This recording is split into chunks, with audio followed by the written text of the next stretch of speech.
नेपालको अर्घाखाँची जिल्लामा अवस्थित सुपादेउराली मन्दिर आस्थाको एक अद्वितीय केन्द्रको रूपमा चिनिन्छ। दुःख कष्ट परेको बेला मानिसहरू यहाँ आएर भाकल गर्ने र भाकल पूरा भएपछि देवीलाई चढाउने परम्परा आजसम्म पनि चलिआएको छ। किम्वदन्ती अनुसार करिब 2200-2300 वर्ष अघि खाँचीकोटका राजकुमारले भारतकी बलरामपुरकी राजकुमारीसँग विवाह गरेका थिए। विवाह सम्पन्न भएपछि दुलहीलाई लिएर फर्कदै गर्दा बाटोमै जन्तीलाई भोज खुवाउने योजना बनाइयो।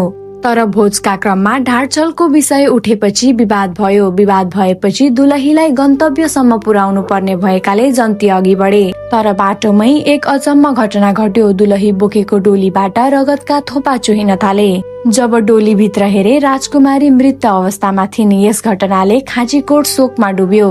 भोलिपल्टदेखि गाउँमा महामारी फैलन थाल्यो र मानिसहरू एकपछि अर्को गर्दै मृत हुन थाले। धामी झाँक्रीहरूले भने ती राजकुमारी देवीको स्वरूप भएकी थिइन् र पूजा आजा नगरेसम्म शान्ति नहुने भविष्यवाणी गरे। त्यसपछि डोलीबाट रगत झरेको भन्ज्याङमै देवीको प्रतिमा स्थापना गरेर त्यही स्थान आज सुपादेउराली मन्दिरका रूपमा प्रसिद्ध छ। यस मन्दिरसँग जोडिएको अर्को कथा पनि धेरै प्रसिद्ध छ, जहाँ लाहुरे टाँसिएको भीरका रूपमा परिचित स्थान रहेको छ।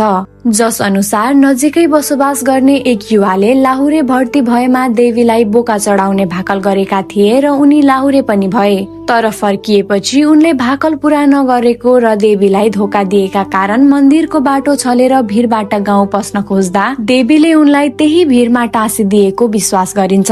आज पनि सुपादेउराली मन्दिर नजिकै देखिने लाहुरे टाँसिएको भीरलाई स्थानीयहरूले यही कथाको प्रमाणको रूपमा देखाउने गर्छन्। यसरी देवीको अदृश्य शक्ति र भक्तजनको गहिरो आस्थाले सुपादेउरालीलाई अझ विशेष बनाएको छ भने यहाँ आउने श्रद्धालुहरूले आफ्ना मनोकामना लिएर आउँदा देवीले सधैँ पूरा गर्ने विश्वास देखाउँछन्।